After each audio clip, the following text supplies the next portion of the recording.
Why you are not rich yet and your money blueprint. Most people dream of financial freedom, but they spend their entire lives chasing the next paycheck. The problem isn't a lack of opportunity, it is deeply rooted in your psychological programming. According to the book Secrets of the Millionaire Mind, every one of us has an internal financial thermostat set to a specific amount.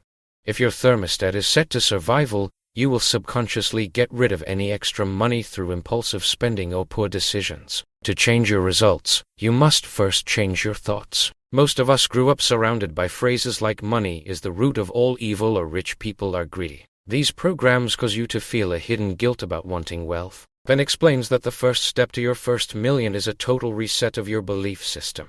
You must realize that money is not evil, it is a tool that expands your options and your influence on the world. In the psychology of money, it is emphasized that wealth is what you don't see. It is not the purchased Ferraris, but the deferred investments that give you control over your time. The most valuable asset money can buy is the ability to wake up in the morning and decide that today you will do whatever you want.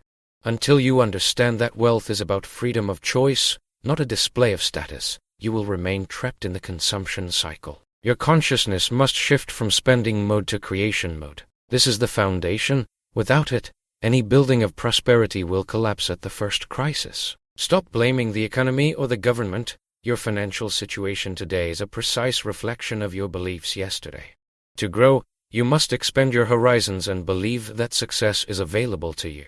One of the biggest obstacles to wealth is the fear of scale. The book The Magic of Thinking Big argues that people set a ceiling for themselves that they can never reach simply because they are afraid to even dream of it. Most people look for a normal job with a stable salary, effectively programming themselves for mediocrity. But real money comes to those who are willing to step outside their comfort zone.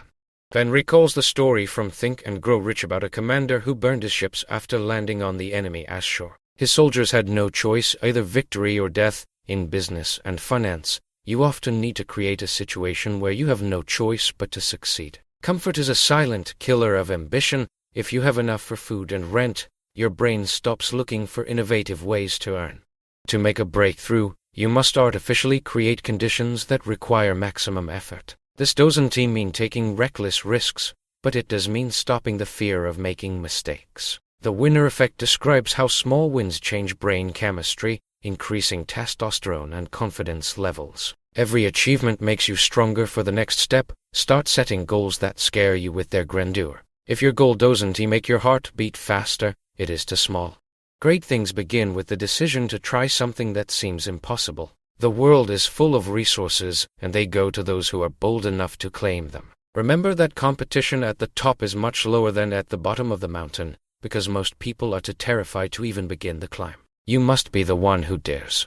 Many people mistakenly believe that success is the result of a single lucky break or a stroke of genius. In reality, wealth is a byproduct of correctly built daily rituals. In Atomic Habits, James Clear explains that small changes in behavior, repeated day after day, yield colossal effects over time. Ben emphasizes that you don't need to change your whole life overnight, you just need to improve your actions by 1% every day. Use the habit stacking method, attach a new useful action to an existing one. For example, listen to an audiobook on investing while you drive to work. The problem for most is that they focus on the goal I want $1 million but completely ignore the system for achieving that goal. The system is your daily schedule, your spending, and your learning. The 7 Habits of Highly Effective People teaches us to begin with the end in mind. You must know exactly what you are working for, otherwise, any difficulty will knock you off your path. Another important tool is the 12-week year. Treat every 3 months like a full year. This creates the necessary urgency and prevents you from relaxing at the start of the year. When a deadline is close, productivity increases manifold. It is also vital to clear your brain of unnecessary noise. Getting things done GTD advises writing down all tasks and ideas so you don't waste energy holding them in your head. Your productivity depends directly on how clearly you see the next step. Success is not a quantum leap but a sequence of correctly chosen directions. If you do not manage your day, the day will start managing you. Discipline is the bridge between goals and accomplishment, and this bridge is built from the bricks of your daily habits. In a world of high competition, it is not enough to just do your job. To earn truly big money, you must possess unique skills, Cal Newport's book So Good They Can't Ignore You argues that passion for a craft comes after you become a professional in it, not before. Van advises not to look for a dream job but to build dream skills. Career capital consists of your rare and valuable abilities that you can exchange for income and freedom. In the book Mastery, Robert Greene describes the path to the top as a long process of deep immersion. You must move past the amateur level and become a master. This requires deep work, the ability to focus without distraction on a cognitively demanding task. Most people spend their day in shallow work, answering emails and scrolling through social media, which is why they stay at the bottom of the pay scale. Wealthy people value their time and spend it on things that provide the highest leverage. Don't just follow your passion, follow your contribution. Ask yourself, what can I do better than anyone else that the world is willing to pay for? The unfair advantage suggests looking at your natural strengths, your location, and even your unique life experiences. When you combine several skills, for example, coding, marketing, and public speaking, you become a category of one. This unique stack of skills makes you irreplaceable and nearly impossible to replicate by artificial intelligence or cheaper labor. The more specialized and rare your knowledge is, the higher your price tag becomes. Do not be a generalist, be a specialist who solves expensive problems. Mastery is not about being born talented, it is about the thousands of hours of deliberate practice that others are too lazy to do. When you start earning money, the biggest trap is the desire to look rich before you actually are. This is where the lesson from Rich Dad Poor Dad becomes vital. You must understand the difference between an asset and a liability. An asset puts money in your pocket, while a liability takes money out of your pocket. Most people think their home is their biggest asset, but if it requires monthly mortgage payments, insurance, and taxes without generating income, it is a liability. The middle class buys toys that lose value, while the rich buy things that produce cash flow. Van shows that building wealth is about accumulating assets like stocks, real estate, or businesses. In The Millionaire Next Door, we learn that most real millionaires don't live in mansions or drive luxury cars. They live frugally and invest their surplus. They prioritize financial independence over high status. This is the psychology of money in action. Wealth is the money you haven't spent. If you earn $10,000 and spend $10,000, you are not rich, you are just a high-level consumer. To bridge the wealth gap, you must pay yourself first. Before paying the landlord or the grocery store, take a percentage of your income and move it into an investment account. This creates a forced savings habit that builds your foundation. The richest man in Babylon taught this lesson thousands of years ago. A part of all you earn is yours to keep. If you can't live on 90% of your income, you won't be able to live on 100% either. Control your expenses, avoid lifestyle creep, and watch your asset column grow. True wealth is measured in time, not currency. How many days could you survive if you stopped working today? Investing often feels slow and boring in the beginning, which is why most people quit or look for get-rich-quick schemes. However, the compound effect by Darren Hardy explains that consistent, small gains lead to massive results over a long period. Think of the penny that doubles every day for 31 days. For the first 20 days, it looks like nothing is happening. But in the final days, it explodes into millions. This is how the stock market works. The Little Book of Common Sense Investing by John Bogle suggests that you shouldn't try to find the needle in the haystack, just buy the whole haystack. By investing in index funds like the SP 500, you own a piece of the most successful companies in the world. Over 30 years, the power of compound interest turns modest savings into a fortune. Van warns against Mr. Market, a concept from The Intelligent Investor. The market is emotional and irrational. One day it is euphoric and prices are high, the next day it is depressed and prices are low. Your job is to ignore the noise and keep buying. Don't try to time the market, it is time in the market that counts. One Up on Wall Street by Peter Lynch adds that you can often find great investments in your daily life, products you love and stores you frequent. But the core strategy remains: keep your costs low, diversify, and be patient. Most people overestimate what they can do in 1 year but underestimate what they can do in 10 years. Wealth is a marathon, not a sprint. If you are looking for excitement, go to a casino. If you are looking for wealth, embrace the boredom of consistent investing. The magic happens at the end of the curve, so your only job is to stay in the game long enough to reach it. To reach the level of $1 million and beyond, you must stop selling your time for money. There are only 24 hours in a day, and even at a high hourly rate, your income is capped. The cash flow quadrant by Robert Kiyosaki divides earners into four groups: employees, self-employed, business owners, and investors. To get rich, you must move to the right side of the quadrant. Business owners use other people as time opt and other people as money op to build systems that generate profit without their constant presence. Ben explains that the transition from doing to owning is the most critical shift in a millionaire-ass journey. In the 4-Hour Work Week, Tim Ferriss introduces the concept of new rich people who prioritize mobility and time over absolute income. You want to build a muse, a small automated business that funds your lifestyle. This requires a lean startup approach: build, measure, and learn. Don't spend a year developing a product no one wants. Test your idea with a minimum viable product and get feedback from real customers. Execution is everything. Ideas are just a multiplier. 0 to 1 by Peter Thiel tells us that every great business is built on a contrarian truth, something you believe that most people disagree with. If you are doing what everyone else is doing, you will get the results everyone else is getting. To make millions, you must provide a unique value to a large number of people. Scalability is the key. A local bakery can only serve so many people, but a digital product or a franchise can reach millions. Shift your mindset from "how can I do this" to "how can this get done?" Building a system is the only way to achieve true scale. Competition is for losers. If you are fighting for the same customers as everyone else, your profit margins will be thin. Blue Ocean Strategy suggests that instead of fighting in red oceans full of sharks, you should create a blue ocean, a market space where there is no competition. You do this by offering something fundamentally different. Ben uses the example of oversubscribed, a strategy where you create more demand than supply. When people feel that something is scarce or exclusive, they want it more. Think of high-end brands or limited edition releases. You want to be the person who people are lining up to work with. To achieve this, you must master breakthrough advertising. Eugene Schwartz taught that you cannot create desire, you can only channel existing desires toward your product. People already want to be rich, healthy, and loved. Your job is to show them how your business is the best vehicle to get them there.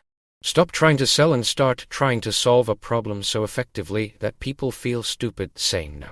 This is what the irresistible offer is all about. You need to understand human psychology better than your competitors. Use tactical empathy from never split the difference to understand what your customers are truly afraid of and what they truly desire. When you speak their language, they trust you. Once you have a product that fits the market, your goal is to dominate that space. Don't be afraid to be polarizing. If you try to appeal to everyone, you will appeal to no one. A strong brand attracts the right people and repels the wrong ones. This clarity is what allows you to charge premium prices and build a loyal following that sustains your business for decades.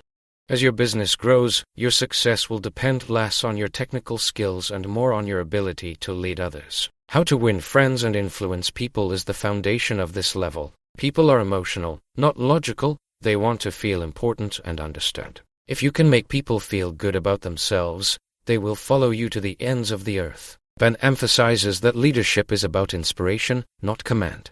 Start with Why by Simon Sinek shows that the most successful leaders communicate from the inside out. They start with the purpose, why the company exists, and then move to the how and what. When your team believes in the mission, they will work with passion, not just for a paycheck. Influence by Robert Cialdini outlines 6 principles of persuasion: reciprocity, commitment, social proof, authority, liking, and scarcity. Use these ethically to build your brand and grow your team. For example, give value for free to trigger reciprocity. Show testimonials to provide social proof. You also need to understand the pitch anything framework. Most people try to appeal to the neocortex, the logical part of the brain. But information must first pass through the croc brain, which is skeptical and looking for danger. To get through, your pitch must be simple, novel, and emotionally engaging. Leadership also involves making hard decisions. The 48 Laws of Power might seem cynical, but it teaches you how to navigate the reality of human hierarchies. Learn to keep people dependent on you and never outshine the master. Power is a tool, and like money, it is neutral. It depends on the hands that hold it. Use your influence to build a culture of excellence. The reason 80% of small businesses fail is that the owners are technicians who suffer from an entrepreneurial seizure. In the E-Myth Revisited, Michael Gerber explains that just because you are good at a technical skill like baking, coding, or fixing cars doesn't mean you know how to run a business that does those things. Most people create a job for themselves where they are the hardest working employee. To reach $10 million, you must work on your business, not in it. You must create standard operating procedures (SOPs) for every single task. A business is a machine designed to produce a specific result, profit. If the machine requires you to be a part in it to function, you can never scale. Van advises you to profit first. Most entrepreneurs use the formula, sales minus expenses equals profit. But Profit First by Mike Michalowicz suggests a new formula, sales minus profit equals expenses. Take your profit out first, and force your business to run on what is left. This creates a lean, healthy company. Use the hedgehog concept from good to great. Focus on 3 things: what you are deeply passionate about, what you can be the best in the world at, and what drives your economic engine. If you try to do too many things, you will be mediocre at all of them. Specialize until it hurts. The goal is to build a turnkey operation, a business so well systematized that you could sell it to someone else and it would continue to run perfectly. This is the ultimate form of leverage. When your systems are working, your income becomes truly passive, and you have achieved the final stage of financial freedom. When you have built significant wealth, you must learn how to protect it. This requires an understanding of the big picture. Books like The Fourth Turning suggest that history moves in cycles, or turnings, lasting about 20 to 25 years each. We move from a high, to an awakening, to an unraveling, and finally to a crisis. Understanding where we are in the cycle helps you prepare for economic shifts. Ray Dalio's Principles for Dealing with the Changing World Order explains that empires rise and fall based on their debt cycles and internal conflicts. As a wealthy individual, you cannot afford to be blind to these trends. Van explains that you should watch the big cycles: the debt cycle, the gap between rich and poor, and the rise of competing superpowers. These forces affect interest rates, inflation, and the value of your currency. However, don't let these macro worries distract you while you are still building. Focus on what you can control. For the average investor, the best hedge against a changing world order is a diversified portfolio of productive assets and a global mindset. The sovereign individual predicted decades ago that technology would allow individuals to become more mobile and less dependent on any single government. In the digital age, your greatest asset is your ability to earn from anywhere and move your capital to where it is treated best. Always stay a student of the world. The landscape of wealth is constantly shifting from gold to paper, from paper to digital. Those who adapt to the new rules of the game are the ones who stay wealthy across generations. Keep your eyes open, but keep your feet on the ground. Money is a great servant but a terrible master. If you make it your only goal, you will find that $1 million or even 10 million is never enough. The hedonic treadmill ensures that as soon as you reach a goal, your expectations rise and you are back to feeling unsatisfied. The essence of success reminds us that true fulfillment comes from what you give, not just what you get. Van emphasizes that once you have secured your freedom, the focus should shift to contribution. Think and Grow Rich ends with the idea that the greatest wealth is the peace of mind that comes from helping others. Your legacy isn't your bank balance, it asks the impact you've had on your family, your community, and the world. Use your wealth to solve problems that matter to you, whether it asks through philanthropy, mentoring, or building products that improve lives. The why becomes more important than ever. The Psychology of Money concludes that being wealthy is ultimately about the flexibility to be a good person and enjoy your life. Don't be the richest man in the graveyard who never saw his kids grow up. Balance the hustle with the harvest. You've read the books, you've learned the lessons, and you've built the systems. Now, live the life you've created. Success without fulfillment is the ultimate failure. Keep learning, keep growing, and keep sharing the light. The journey to $10 million is a transformation of character. You didn't just get the money, you became the person capable of creating it. That version of you is the real prize. Now, go out there and make it happen. I'll be right here cheering you on. See you at the top. The Engine, How to Earn 10% More. Part 2. Wait, before you buy that next thing, or think about your salary, or even look at your bank account, you need to understand something essential. You are already playing a game, a massive, complex, and high-stakes game. And the worst part, no one ever gave you the instruction manual. Welcome to the invisible game of wealth. Think about it like this. If you were dropped into the middle of a massive multiplayer video game, and you had no idea how the scoring system worked, would you win? Of course not. You would just run around, doing random things, and probably get crushed by the other players who actually know what they are doing. Money is exactly the same. Most people spend their entire lives just pressing the same button, the work for money button, without realizing that the game has 100 other levels and entirely different sets of rules. When I figured this out, it changed everything. I was not just earning a paycheck anymore. I was trying to figure out how to climb. The entire system of wealth, from the guy begging for change to the billionaires fighting for space with rockets, is structured as a series of distinct levels. Each level has its own goals, its own challenges, and its own strategies. What works at level 5 will destroy you at level 50. The real problem is not that you are at level 1, the problem is that you think level 2 is the end of the game. That is why you get stuck. Your problem is not money. Your problem is that you do not know where you are on the map. This video is the map. Let us start at the beginning. Welcome to level 1. This is the starting line, and frankly, it is the hardest level of them all. This is survival mode. When you are here, your primary focus is one thing: tomorrow. You are literally just trying to get through the next 24 hours. At level 1, you have zero stability. Your income is either non-existent or barely enough to cover the most basic human needs: food and shelter. Money is not something you plan for. It is a source of immense, constant stress. If you get sick, you are in trouble. If you lose your job, you are in trouble. This is the place where a small, unexpected problem can cascade into a complete catastrophe. Every dollar that comes and goes right back out, you have zero margin for error. Think about a hamster on a wheel. You are running as fast as you can, but you are not actually moving anywhere. You are just spinning the same wheel. The only way to win level 1 is to find any tiny, microscopic foothold you can. At this stage, you do not care about investing, or passive income, or fancy business models. That is level 100 stuff. At level 1, you care about two things: maximizing any possible income and minimizing every possible expense. This is where you work 2 jobs. This is where you learn to cook oatmeal 5 different ways. Your only goal is to find stability. Once you have a tiny, predictable gap where you earn just a little bit more than you spend, you have completed level 1. You are no longer just surviving. You have earned the right to look a little bit further ahead. You made it. Level 2, the dependency trap. This feels like a huge promotion because, for the first time, you have stability. You have a job. You have a paycheck. You might even have a little bit of savings. Your boss might even like you. Congratulations, you are normal. So, why is this called the dependency trap? It is because your entire life now depends on one single, massive point of failure: your salary. You are trading your most valuable asset, your time, for money.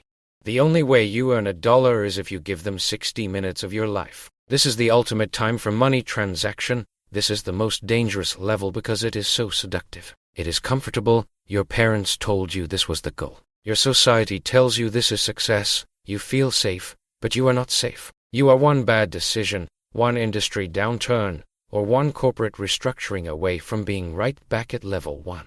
The problem with dependency is that it limits your upside. You will never, ever get wealthy by just being good at level 2. You are exchanging your potential for a false sense of security. You are trading your leverage for a consistent income. The goal of level 2 is not to get comfortable. The goal is to accumulate enough surplus energy, enough money to launch you into level 3. If you are at level 2, you are on a treadmill.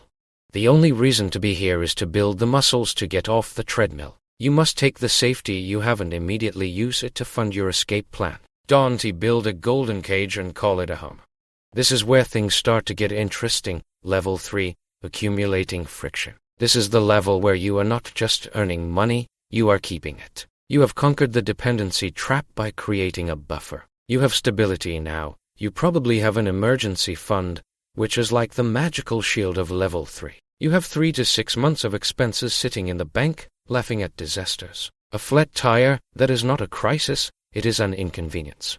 This change in mindset alone is worth the price of admission. But this level is called friction for a reason. Keeping money is hard. Fighting lifestyle inflation is hard. It feels like every part of your brain, and every advertiser, and all of your friends are pulling at that pile of cash. They are trying to cause friction. They are trying to slow your momentum. The key skill at level 3 is discipline and strategy. You are no longer just working a job. You are running a financial operation.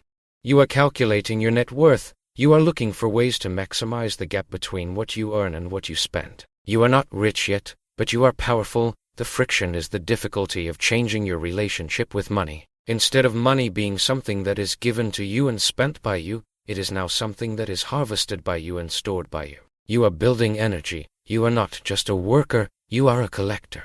This buffer you are building at level 3 is essential, because, without it, you cannot possibly survive the leap to the levels that follow. It feels heavy, but it is the only thing that can get you where you want to go. We are jumping ahead. Welcome to level 10, the safety net. This is a crucial, specific milestone that changes your relationship with risk forever. At level 3, you had some cash. At level 10, you have options. You have accumulated enough money that you could stop working for a full year and not have your life collapse. This is not financial freedom yet, not by a long shot, but this is the first true freedom. It is the freedom of no. You can say no to a toxic job. You can say no to a terrible client. You can take a 6-month break to learn a new skill or start a new business venture. You have defeated the dependency trap. A level 10 person is formidable. Why? Because they do not have to behave based on fear. This level is defined by stability. You have diversified your income sources. Maybe your main salary provides 60%, and a small side hustle or rental income provides another 40%. If the main salary goes, you do not crash. The key at level 10 is to manage the friction you accumulated. You have the net, but you also have obligations. The real game here is maintaining this stability while searching for your next opportunity. You have enough energy to take the right risk, the intelligent risk. You do not have to rush into anything out of panic. You are not desperate. This is the point where you start to use money to create advantages for yourself, rather than just solving problems. This level is your new normal, and now, it is time to truly learn how to make money work. Now we are cooking. Level 30, the passive engine. You have reached the level that everyone talks about, but few actually build. You are no longer trading just time for money. You are trading capital, strategy, and systems for money. This is the money machine level. Your goal is to create automated streams of income that work without you. At level 10, you worked for money. At level 30, you have your first machine working for you. This machine could be many things. It could be a simple, diversified stock portfolio that pays dividends. It could be a rental property. It could be a digital product or a business you created that can now be run by others. Notice I said, your first machine. It does not have to replace your entire income. Maybe your machine produces $100 a month. That is amazing. That is $100 you did not have to trade 60 minutes for. Your goal at level 30 is simply to prove the concept, to show yourself that you can create money without selling your labor. This level requires entirely different skills. You need to learn about valuation, systems design, delegation, and risk management. You have to learn the hard lesson that most passive income actually requires a lot of active work in the beginning. You build the engine, and then it can run. Your focus at level 30 is not to become a billionaire. It is to build a predictable, scalable stream of cash. This is the level that starts to decouple your standard of living from your physical time. It is the beginning of leveraging. You are no longer just collecting fuel. You have finally started building a rocket. We have hit the halfway point, and the rules are about to get strange. This is level 50, capital leverage. At this stage, your money machine from level 30 is running well, and you probably have several. But now you have a new problem. You have accumulated so much capital that your problem is no longer making money, but finding things that can absorb the money you have. At level 50, you are no longer focused on simple percentage gains. You are focused on leverage and velocity. You are not just trying to make 5%, you are trying to use your $50,000 to control a $500,000 asset. This is why rich people love debt if used correctly. The skill here is not just picking a good stock, it is about how you move capital. You use debt to control more assets, and you move money out of slower growing assets into faster growing ones. This is about velocity, how many times you can reuse the same dollar in a given year. At level 50, you are playing a game of efficiency. You are a general directing an army of capital. You are not just investing, you are optimizing. You use legal structures, tax advantages, and debt in ways that level to people cannot even begin to imagine. Your income at this level is diversified across many different asset classes. You might not have a job anymore, or if you do it because you want to, not because you need to. You have enough passive income to cover your life, but that is just baseline. Your true game is using the enormous mass of wealth you have to generate more wealth at a faster and faster rate. Welcome to the summit, level 70, true freedom. This is the point where the entire system, the game we have been playing, becomes irrelevant to you. You are, for lack of a better word, free. At level 10, you had options. At level 70, you have no dependencies. Your automated money machines, your investments, your businesses, your royalties produce an income that is so much greater than your cost of living that it becomes impossible for you to spend it. Your life trajectory is completely separated from the global economic grid. This is the ultimate prize, freedom of time and freedom of geography. You wake up every single morning with one simple question: what do I want to do today? You do not ask what you have to do. You do not check with a boss. You do not even check with your investments, because your investments are already being managed by people at level 50 who work for you. You can live anywhere in the world, in any way you want.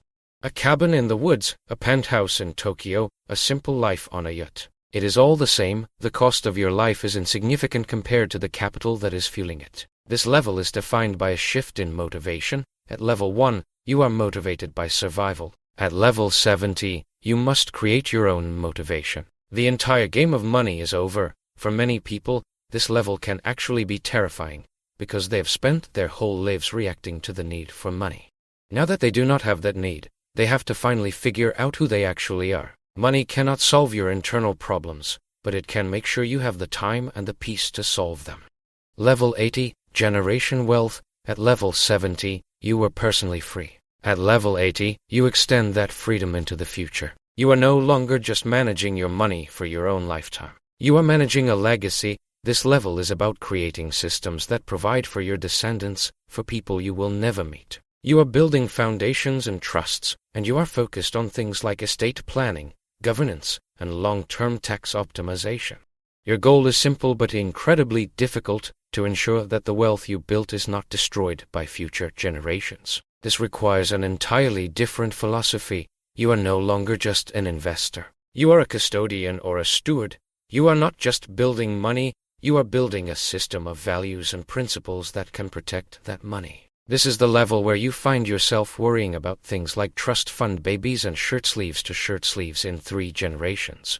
At level 80, you use your capital to fund things that can create impact over 50 or 100 years. You are not just buying rental properties, you are funding groundbreaking research or building institutions. You are using your wealth to try to shape the future of society. Your focus shifts entirely from accumulation to management and allocation. You have automated everything, and you have highly paid people at every previous level working to keep the whole thing running. You are the high-level architect. The biggest danger at level 80 is internal. It is the failure to pass on the discipline and wisdom that were required to reach level 80 in the first place. You are trying to use your wealth to create stability, but you must also ensure you do not destroy the ambition of those who will inherit it. You have reached the final miles. Level 90, Philanthropic Legacy. At level 70, your money provided freedom. At level 80, your money provided for your family. At level 90, your money changes the world. This is the level where wealth is no longer about accumulation or security. Wealth is a utility. It is a tool to address systemic problems that governments, businesses, and individuals cannot solve on their own. This is where you find the people who fund global health initiatives, who fight to eradicate diseases, or who fund revolutionary social movements. The problem you are solving at level 90 is not how do I get richer. The problem you are solving is how do I use my billions of dollars to create the maximum positive impact possible. You are now a systemic architect. You have enough wealth to move the needle on a global scale. A level 90 person does not buy problems for themselves anymore, they build solutions for everyone. This requires immense wisdom and strategic foresight. You have to understand complex systems, international politics, and the long-term unintended consequences of your generosity. A bad decision at level 90 does not just lose you money, it can harm millions of people. Your success is no longer defined by your net worth. It is defined by your impact, by the number of people whose lives are fundamentally better because you existed and mastered this game. At this point, the game has been so thoroughly defeated that you have returned to the most fundamental human question: what is the best possible life? And your answer is to use your wealth to help as many people as possible answer that question for themselves. You are trying to build something that will matter long after you are gone. We have covered 100 levels, and we have seen some incredible things. But there is a secret, one final piece of the map, and it is the most important lesson you will ever learn. Ready? There is no level 100. That is right. The entire map, this incredible ladder from survival mode to global philanthropy, is an illusion. The whole system is just a tool we built. Here is the ultimate truth. At level 70, when you are personally free, you have already won. All the levels beyond that, all the dynasties, all the systemic change, they are just one way to keep playing the game. The trap is not money. The trap is the pursuit of money without understanding what it is for. If your goal is to reach level 99 just because it is a bigger number than level 30, you are guaranteed to be miserable. Level 99 will not make you happy if level 40 did not make you happy. Money is not success. Money is a tool that gives you choices. The goal is to accumulate enough automated income so that you can choose how to live. If your passion is writing poetry in a small cabin in the woods, you can reach level 70 and you are done. If your passion is running a huge global foundation, great, you need to go to level 90. The real game is to figure out your personal end game. When are you done? What does freedom mean to you? Once you know that, you stop trying to climb a ladder that has no top. You start building your own life on your own foundation. Mastery is not reaching level 100. Mastery is knowing which level is the one you want to live in, and then having the freedom to live there.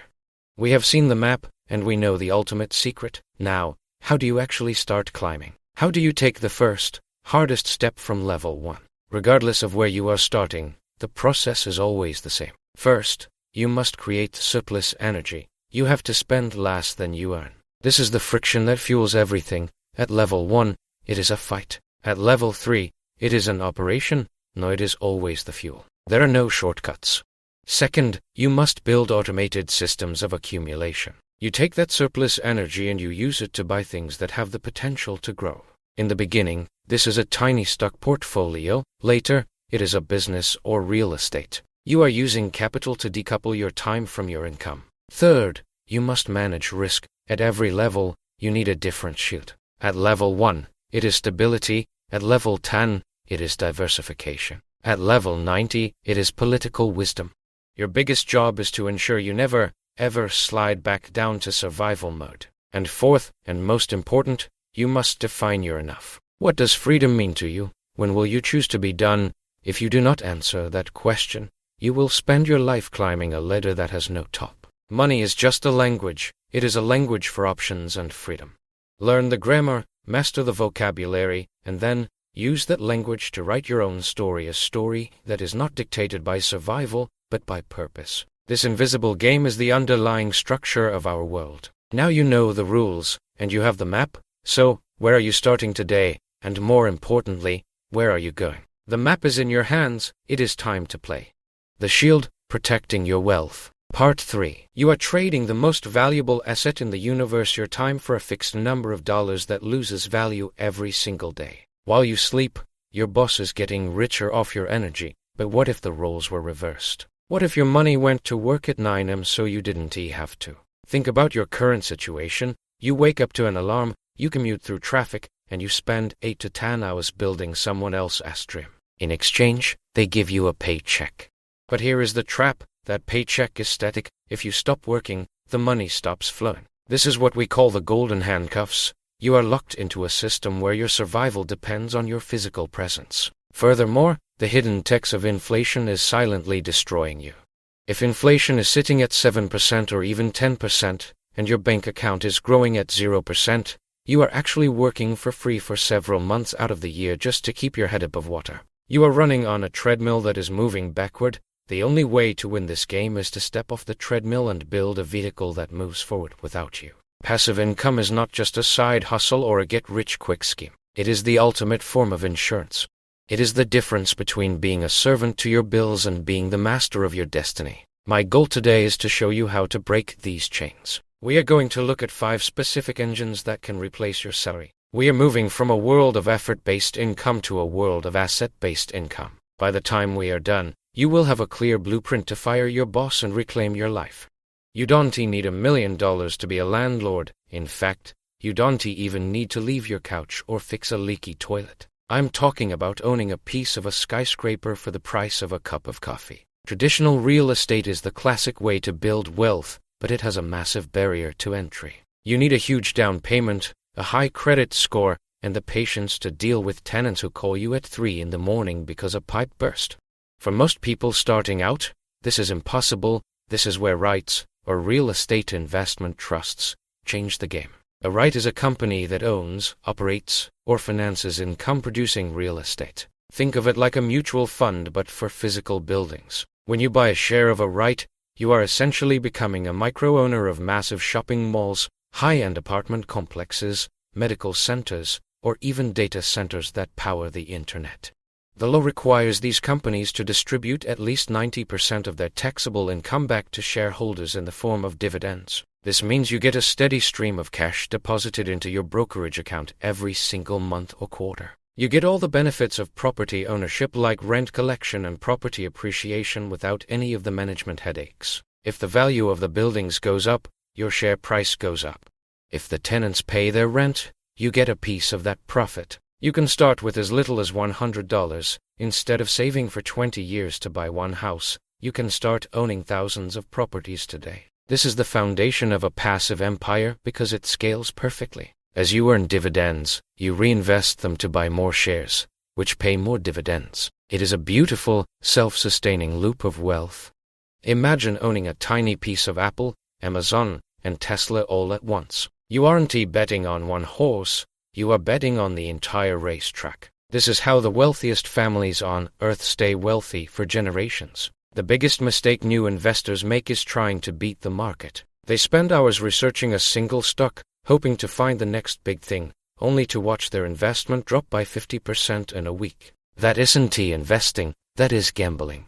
The secret that the top 1% uses is becoming a silent partner in the global economy through index funds. An index fund, like one that tracks the S&P 500, allows you to buy a small slice of the 500 largest and most successful companies in the United States. You aren't just betting on one CEO or one product, you are betting on human innovation and the growth of the entire world.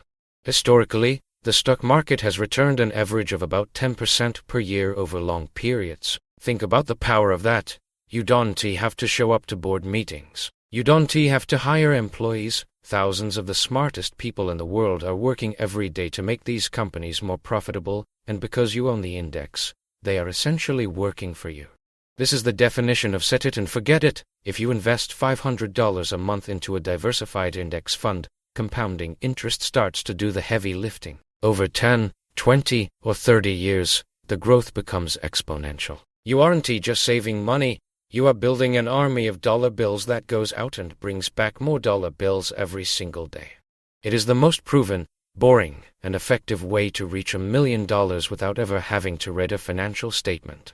Your traditional bank is robbing you. They pay you 0.01% interest while they lend your money out for 7%. It is time to move your cash to where it is actually respected. Let us be honest, your money sitting in a standard savings account at a big-name bank is dying. It is a victim of corporate greed. These banks take your deposits, use them to fund massive loans and mortgages, and keep almost all the profit for themselves.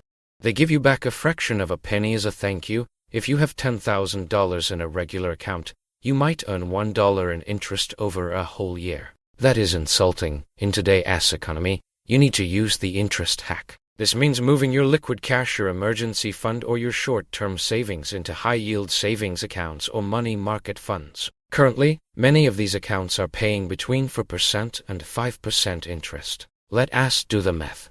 That same $10,000, moved to a high-yield account, now earns you $500 a year. That is $40 a month for doing absolutely nothing other than clicking a transfer button. It covers your Netflix subscription, your gym membership, or a nice dinner out, completely for free. This is the laziest form of passive income because there is zero risk to your principal. It is FDIC insured. It is as safe as a bank because it is a bank, just one that actually pays you. This should be the very first step for every ban on money viewer. Before you buy stocks or real estate, make sure your idle cash is actually working. If your money isn't earning at least 4% right now, you are literally throwing wealth away every single hour. This video you are watching right now, it is a digital soldier. It works 24 hours a day, 7 days a week, in every country on earth, selling an idea while I am out living my life. You can build this too. We are living in the greatest era of leverage in human history, the creator economy. In the past, if you wanted to reach 1 million people, you needed a television station. Now, you just need a smartphone and an internet connection. Creating digital assets like YouTube videos, ebooks, online courses, or even simple digital templates is the most scalable way to build passive income. Why? Because a digital product has a marginal cost of reproduction of 0. You spend 40 hours making a great guide or a video. That is your work, but once it is finished, you can sell it to one person, or you can sell it to 1 million people. It doesn't cost you any extra time or money to sell that second, 10th, or 1000th copy. Imagine waking up and checking your phone to see that people in Tokyo, London, and Sydney all bought your $5 template while you were asleep. You provided value once, and you are getting paid forever. This is how you decouple your income from your time. Even if you don't think you are an expert, you have a skill or a perspective that someone else is willing to pay for. Maybe it as a budget spreadsheet, a workout plan, or a guide on how to repair vintage watches. Whatever it is, the internet allows you to find your tribe. This is active to passive income. You put in the heavy lifting up front to build the machine, and then you sit back and maintain it while the digital soldiers do the selling for you. There are companies that have increased their payouts to shareholders every single year for the last 50 years. Rain or shine, war or peace, these kings send a check to your mailbox just for owning their stock. If you want the ultimate royal lifestyle, you need to look at dividend kings. These are the elite corporations of the world, companies like Coca-Cola, Johnson & Johnson, and Procter & Gamble.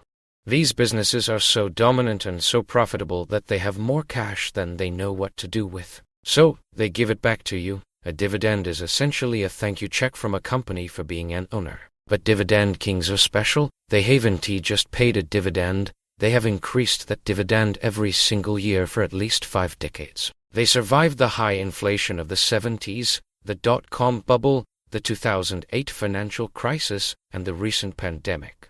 Through it all, they kept sending checks to their investors, and those checks kept getting bigger. Investing in dividend kings allows you to create a synthetic salary. Imagine owning enough shares that your quarterly checks cover your rent. Then they cover your car payment.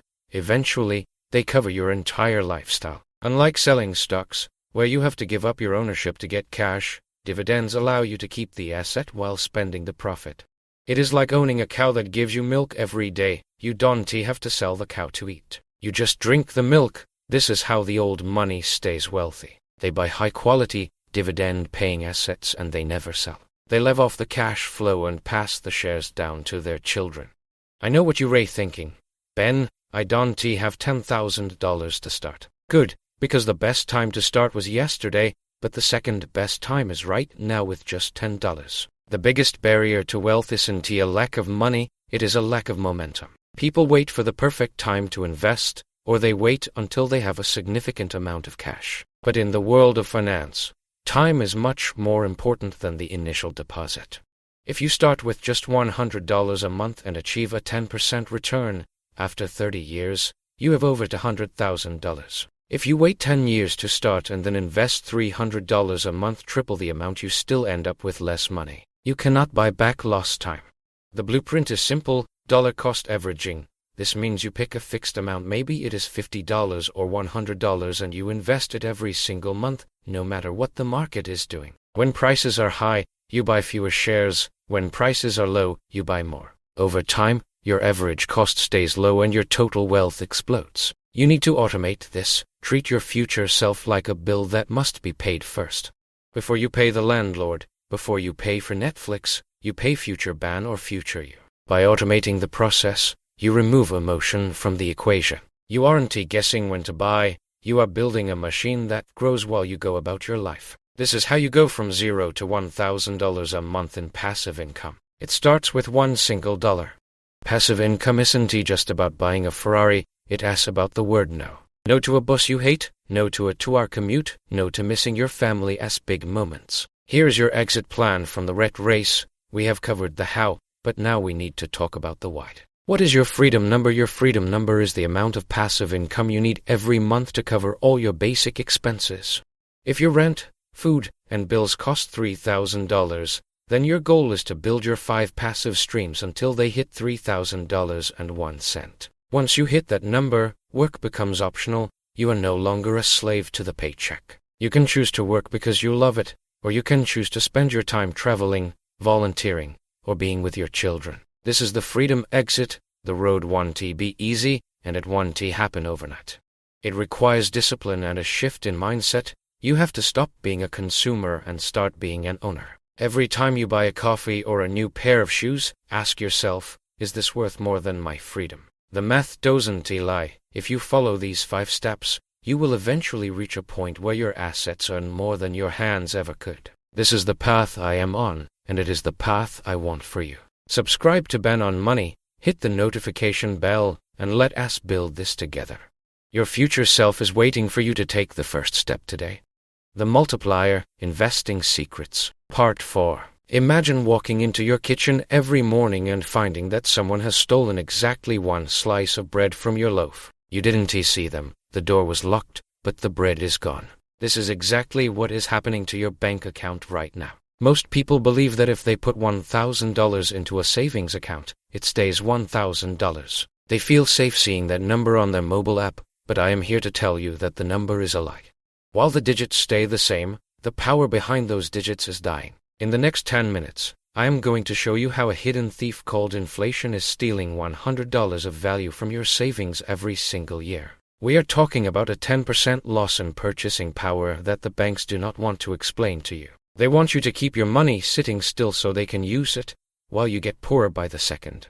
If you have ever wondered why you work harder every year but seem to buy less, this is the answer. We are diving deep into the math of the invisible robbery. I will show you why $1,000 today will only buy $900 worth of goods by next Christmas. This is not just a theory, it is a mathematical certainty in our current economy. If you value your hard-earned cash, you cannot afford to ignore this. We are going to unmask the thief, understand the weapon they use, and most importantly, I will show you how to build a shield to protect your wealth. Stop being the victim of a system designed to melt your savings. Let us look at the cold, hard numbers that the 1% uses to stay ahead while the 99% wonders, why does the bank want your money so badly?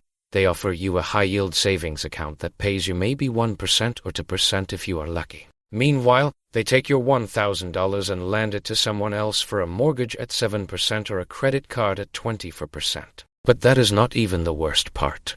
The real trap is that while they pay you $10 in interest for the year, the cost of living eggs, gas, rent, and electricity has gone up by $110. You earned $10, but you lost $100 in value. This is the math of a losing game. The banks are not your friends, they are warehouses for your melting ice cubes. When you leave $1,000 in a standard account, you are essentially giving the bank a free loan while you take all the risk of inflation. Think about it, if you bought $1,000 worth of groceries last year, those same groceries now cost $1,100. Your bank balance still says $1,000, but your fridge is 10% emptier. This is the interest trap. They give you a tiny crumb so you do not notice they took the whole cake. We need to stop thinking about amount and start thinking about purchasing power. If your money is not growing faster than the speed of price increases, you are technically going bankrupt in slow motion. It is time to stop playing by their rules. I am going to show you exactly how the big players move their money out of these traps and into assets that actually fight back against the printing presses. You are being taxed without a bill being sent to your house. It is a hidden tax on your time and your life. To understand why your $1,000 is losing value, we have to look at the source, the printing press. Since 2020, the amount of money in circulation has exploded. When the government prints trillions of new dollars, the dollars you already have in your pocket become less rare. It is basic supply and demand. If there are twice as many apples in the world tomorrow, each apple is worth less. The same applies to your $1,000. Every time a new stimulus or a new government budget is passed using printed money, a tiny piece of your savings is sacrificed to pay for it. This is why a car that cost $25,000 a few years ago now costs $35,000. The car did not become $10,000 better, the dollar became $10,000 weaker. You are standing on a sinking ship, and the bank is telling you to just keep standing still. We have to realize that cash is a tool for transactions, not a tool for storing long-term wealth. If you store your life's work in a currency that can be printed at the click of a button, you are at the mercy of people who do not know your name. Your $1,000 is like a battery that is leaking energy. By the time you want to use it in 5 years, it might only have 50% of the power left. We are going to look at the history of hard money versus fiat money and why this cycle always ends the same way for the middle class. Knowledge is your only exit strategy. You cannot stop the printing press, but you can move your $1,000 into a hard asset that cannot be printed into oblivion. Let us look at the wealth transfer happening right under your nose. The invisible thief of inflation has a partner in crime, and that partner is you. It is called lifestyle creep. As your $1,000 loses value, your brain tries to compensate by spending faster. Have you noticed that as soon as you get a 5% raise at work, your expenses suddenly grow by 10%? You upgrade your phone, you add another streaming service, or you start buying more expensive coffee. This is exactly what the system wants. While inflation melts your savings from the top, lifestyle creep eats your potential from the bottom. Think about your $1,000 again. If you spend it on a new television today, that television will be worth $200 in 3 years. You did not just lose $100 to inflation, you lost $800 to depreciation. This is the double-edged sword that keeps 90% of people trapped in the middle class. They are trading their most valuable asset, time, for things that rust, rot, or go out of style. Every time you buy something you do not need to impress people you do not like, you are handing the thief a key to your house. To break this cycle, you must treat your $1,000 like a soldier. A soldier's job is to go out and capture more money, not to be sacrificed for a slightly faster internet connection or a brand name shirt.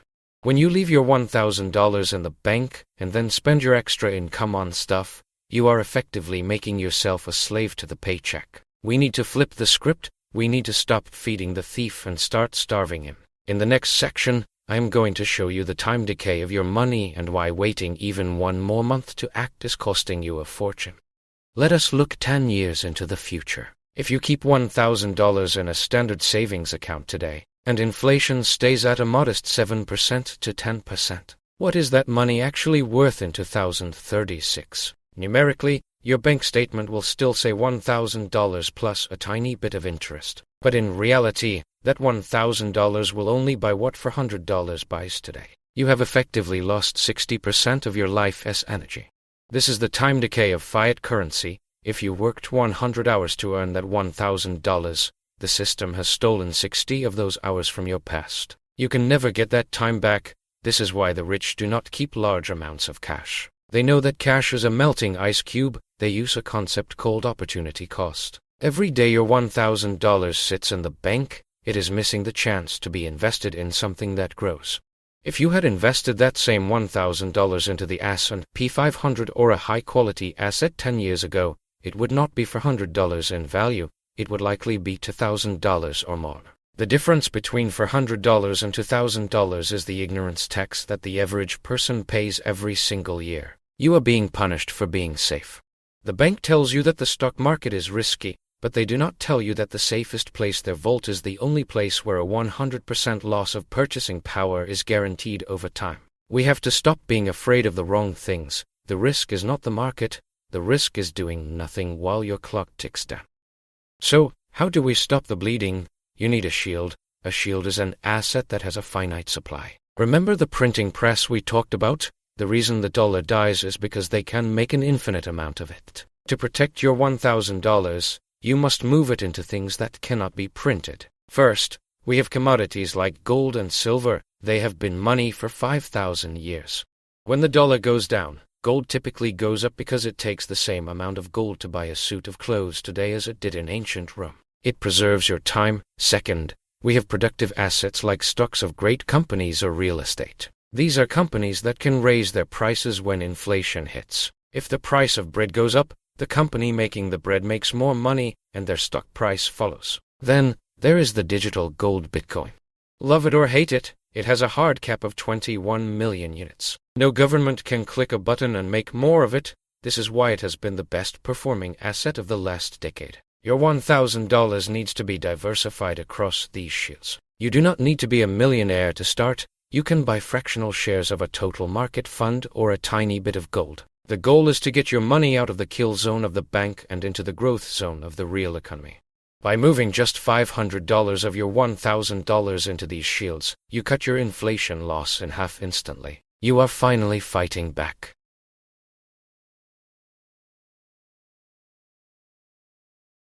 I am not telling you to take every cent out of the bank. You still need an emergency fund, but most people keep too much in the dead zone. I use the $500 rule. If you have $1,000, keep $500 for emergencies, your rent, your food, your peace of mind. But the other $500 must be put to work immediately. This is your wealth engine. If you are just starting, do not try to pick the next big stock. That is gambling, not investing. Instead, look at index funds like the VOO or VTI. These funds own a little bit of every major company in America. When the economy grows, you grow. When inflation hits, these companies raise prices and you grow. It is the simplest way to ensure that your $1,000 stays ahead of the $100 annual loss. Another part of the $500 rule is investing in yourself. Sometimes, the best way to beat a 10% inflation rate is to increase your earning power by 20%. Use $100 to buy books, take a course, or learn a skill that the market values. Your brain is the only asset that inflation can never touch. If you become twice as valuable to your employer or your clients, you can demand twice the pay. This is the ultimate hedge. While everyone else is complaining about the price of eggs, you will be making enough money that the price of eggs does not matter. The $500 rule is about balance, 50% for today as safety and 50% for tomorrow as freedom. Here is your blueprint for the next 30 days. Step 1. Audit your bank account. Look at how much cash is sitting there doing nothing. If it is more than 3 months of expenses, you are losing money every second. Step 2. Open a brokerage account. It takes 10 minutes. Step 3. Set up an automatic contribution. Even if it is just $50 a month, the habit is more important than the amount. This creates a system that beats the system. Inflation is a tax on the uneducated. By watching this video to the end, you have already moved out of that category. You now know that $1,000 is not a static number, it is a fluctuating value. You know that the bank is using your money to get rich while you get poor. And most importantly, you know that you have the power to change it. The invisible thief only wins if you stay asleep. Wake up, take control of your purchasing power, and start building your shield. If you found this helpful, hit the like button so the YouTube algorithm can show this to more people who are being robbed by the banks. Subscribe to Ben on Money because we are going to dive even deeper into specific assets in the next video. Do not let your hard work evaporate into thin air. Your future self will thank you for the $1,000 you protected today. I am Ben, and I will see you in the next one. Let us grow that wealth together. The goal, your path to retirement. Part 5. The Invisible Wealth Killer. Why you are staying broke. Stop scrolling for a second. One of the biggest expenses in your life is actually hiding in plain sight. And no, it is not your daily coffee habit or that fancy avocado toast everyone likes to complain about. It should be hot. Oh, my goodness. In this video, we are going to discuss exactly what this largest expense category is, how you can save thousands of dollars every single year by understanding the mechanics of these costs, and how you can actually earn money from all these savings. For starters, most households have the same main categories of spending: housing, transport, taxes, utilities, household expenses, and food. If we can save well on these specific categories, we will save a massive amount of money over a lifetime. But now, can you guess what the number one wealth killer is? Here is a hint. It is going to be the expense that varies the most from person to person, and it is hidden because everyone else is doing it too. It is transportation. Yes, cars are a massive killer of wealth. The reason is that in our modern society, success is often branded by having a very nice car or a cool ride. Ben thinks many people buy a much better car than they can actually afford simply because of the status it provides in the eyes of others. This is the invisible leak that keeps the middle class from ever becoming truly wealthy. While you are worrying about a $5 latte, you are likely losing hundreds of dollars every month to an engine and for wheels that are slowly draining your future retirement. We need to flip the script and stop viewing our transportation as a status symbol and start viewing it as a math problem that needs to be solved. The status trap. Why we buy cars we can't afford. Last week, Ben was talking to Nate O'Brien, a financial YouTuber and the inspiration for some of the thoughts in this video. We both agreed that cars take away a significant portion of a person's potential savings. People praise each other when someone buys a new car. You hear it all the time. Hey, sorry to bother you, but that is a sick car. What do you do for a living? And the guy says, I have a rich wife. It is nice to see friends in cool cars, but we often do not realize the financial consequences because these habits are everywhere. In 2023, used car prices rose again by 2.5% in January alone. Even more shocking is that 15.7% of people who took out a loan for a new car in the fourth quarter of 2022 committed to paying more than $1,000 per month. That is a record high. What is truly insane is that on top of these high payments, we are still seeing crazy dealer markups on many popular vehicles. Look at the Porsches on the market today. Some have a markup of $250,000, which is just madness. The markup is practically equal to the cost of the entire car itself. People are so desperate to project an image of wealth that they are willing to pay double the value of the asset. This keeping up with the Joneses mentality is exactly what keeps people stuck in the rat race. If you are paying $1,000 a month for a car, you are essentially working a week every month just to pay for the metal box that sits in your driveway. The $10,000 truth: real ownership costs. The average cost of owning and operating a car, according to data from AAA for 2022, is $10,728 per year. Just think about that for a moment. That is a massive amount of money that could be going toward your freedom. Let us look at some of these car ownership costs in detail. Ben found a 2018 Honda Civic to use as a realistic example. As you can see, the real cost of ownership over 5 years is $43,993, or just under $8,800 per year. Ben chose a Honda Civic because it is an economical, inexpensive car, and it is 5 years old. It is not a flashy BMW that every 20-year-old is desperate to own. We can see that owning even an economical car is still very expensive. The average American salary is approximately $54,000 a year. Imagine this. You own a used car, and its cost eats up 16% of your salary before taxes. It will be very difficult to build capital and grow your savings if we are constantly living beyond our means, especially when it comes to car ownership. Ben is not saying that owning a Honda Civic should be considered living beyond your means.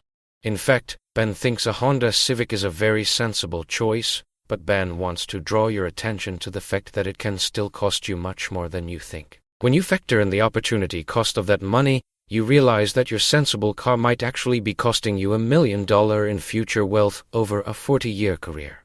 Depreciation: the guaranteed way to lose money. The biggest expense for this Honda Civic is depreciation. This is the silent killer. 99% of cars depreciate over time, meaning their value as an asset decreases due to wear and tear and time. Depreciation is one of the main reasons why Ben believes that putting too much money into a car is a very bad idea. As soon as you put money into a car, which is a depreciating asset, its value drops. Essentially, you are putting your hard-earned money into something that is doomed to become less valuable. If you want to save money, do not buy a new car. There is a famous phrase: as soon as you buy a new car and drive it out of the showroom, it immediately becomes a used car, and 10 to 15% of its value is lost instantly due to depreciation. If you look at the depreciation curves of cars, you will see that they are not linear. Different cars have different curves, but the sweet spot for buying is when the car is 3 to 5 years old. By this time, the majority of the depreciation has already occurred, but the car is still new enough that you will not face massive maintenance and repair problems. To save a lot on depreciation, buy a used car that is 3 or 4 years old with a mileage of 30 to 40,000 miles. Ben always looks for this specific window. If you find such a car, you will save an incredible amount of money compared to the original owner who took the initial hit. Taxes, fees, and the power of downsizing. The next largest category of expenses for this Honda Civic is taxes and fees. There is no getting around these. For every car, taxes and registration fees are paid annually. If you have a family with several cars, one way to reduce costs is to reduce the number of cars you own. This is easier said than done, but Ben knows families who have 3 or 4 cars, even though there are only 2 or 3 people in the house. This can save you a ton of money because every extra car represents annual expenses for registration fees and, in places like California where Ben is from, regular smog checks that can add up. But in general, taxes and fees are unavoidable, so it is quite difficult to save money here unless you eliminate the vehicle entirely. However, Ben wants to remind you that every car you remove from your life is not just a saving on the purchase price, it is a saving on the system of ownership.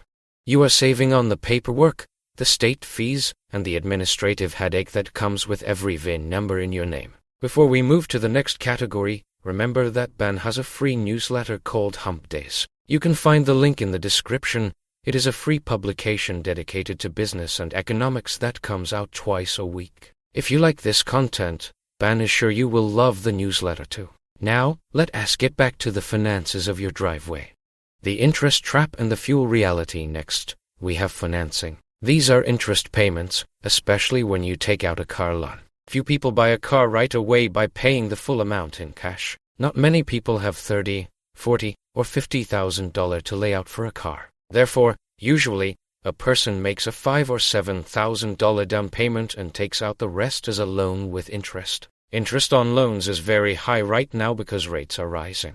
With a good credit history, the rate on an auto loan is from 6 to 6.5%. With a bad history, the rate is even higher, and then Ben would not recommend buying or leasing a new car at all, as it will be very unprofitable. It might be worth choosing something used or older, regardless of whether it is a lease, a loan, or full ownership. The next big expense is fuel. People do not always take this into account in their monthly payments.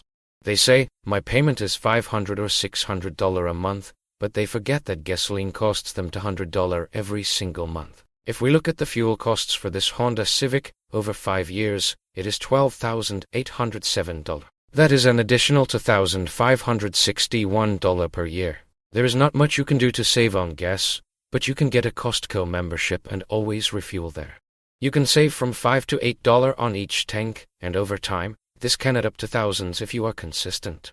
Insurance hacks. Stop paying the loyalty tax. Insurance for this Honda Civic is $6,949 over 5 years, or about $115 a month. Ben has a great tip from Nate O'Brien. Every year, he marks a certain date on his calendar. On this day, he calls his insurance company and finds out if he can get a better rate. If not, he starts actively looking for offers from other insurers. Many companies will readily offer you similar insurance coverage because they know how valuable long-term customers are. So once a year, you can do the following. Call different companies, call State Farm, Progressive, or Geico, and find out if they will offer you a better rate for exactly the same coverage. Companies often beat prices, and you will be able to get a profitable offer, saving money in the short and long term. Ben does this even with utility bills, mobile communications, or the internet. For example, with Comcast, Ben has it marked in the calendar every year to call them to get the initial promotional rate again. Ben has been doing this for 3 years in a row. Usually, Ben calls around Christmas and says, "Hi, the budget has become a little tight, and I might think about switching to another internet provider if you can provide me with an introductory offer." Usually, you are connected to their customer retention department, and they usually extend the offer for another year or 2. Ben does this every year because loyalty to a corporation is usually just a tax on people who are too busy to make a phone call. Maintenance. The $20,000 skill maintenance and repairs are the last 2 items of expenditure that are difficult to reduce unless you understand cars. But today, thanks to YouTube, you can learn basic car maintenance if you are willing to spend the time and effort. For example, changing the oil is not that difficult. You can watch a 20-minute lesson, for example, from ChrisFix, and learn how to change the oil. Then every subsequent time you change the oil, you will probably save from $100 to $150 on labor. If you think about how many times you will have to change the oil in your life, watching this 20-minute video will save you a ton of money in the long run. If you drive 15,000 miles a year, that is 5 oil changes. If you drive for 45 years, that is about 225 oil changes. Let us round it down to 200. 200 oil changes multiplied by $100 in savings each time is $20,000 over your lifetime that you could save just by watching one video. Also, when the check engine light comes on, you can go to AutoZone. They have a free diagnostic tool. They tell you what is wrong with the car, and you decide what to do next. Van's mother once had her check engine light come on, and she was terrified to drive for a week. When she finally went to the dealer, it turned out the gas cap was just loose. If she had known that, She could have just tightened it herself. Knowing the basics prevents you from being taken advantage of at the repair shop. Opportunity cost. Choosing freedom over metal ban. As final tip is this: if you can do without a car, it might actually be the best solution of all. Let us imagine that you do not have a car and, let us say, you save $10,728, the average cost of ownership per year. Instead, you take that money and invest it in yourself or the stock market. What if you had taken $10,000 in 2018 and invested it in Microsoft stock? Microsoft stock has grown well over the last 5 years. Its value has almost tripled. Your $10,000 would be worth closer to $30,000 today. Of course, this is just one example, but the idea is that the opportunity cost is very high. You are not just paying $10,000 for a car, you are losing the $10,000 plus all the interest that money could have earned for you. Another option is to live closer to work. Many people drive for an hour to get to work, which leads to great wear and tear and fuel costs. If you could live closer to work, even if the rent was $100 more per month, you need to sit down and calculate if it is worth it. It probably is. You save on the car, you save on gas, and most importantly, you get your time back. Don't fall into the trap of owning a car you can't afford just to impress people you don't even like.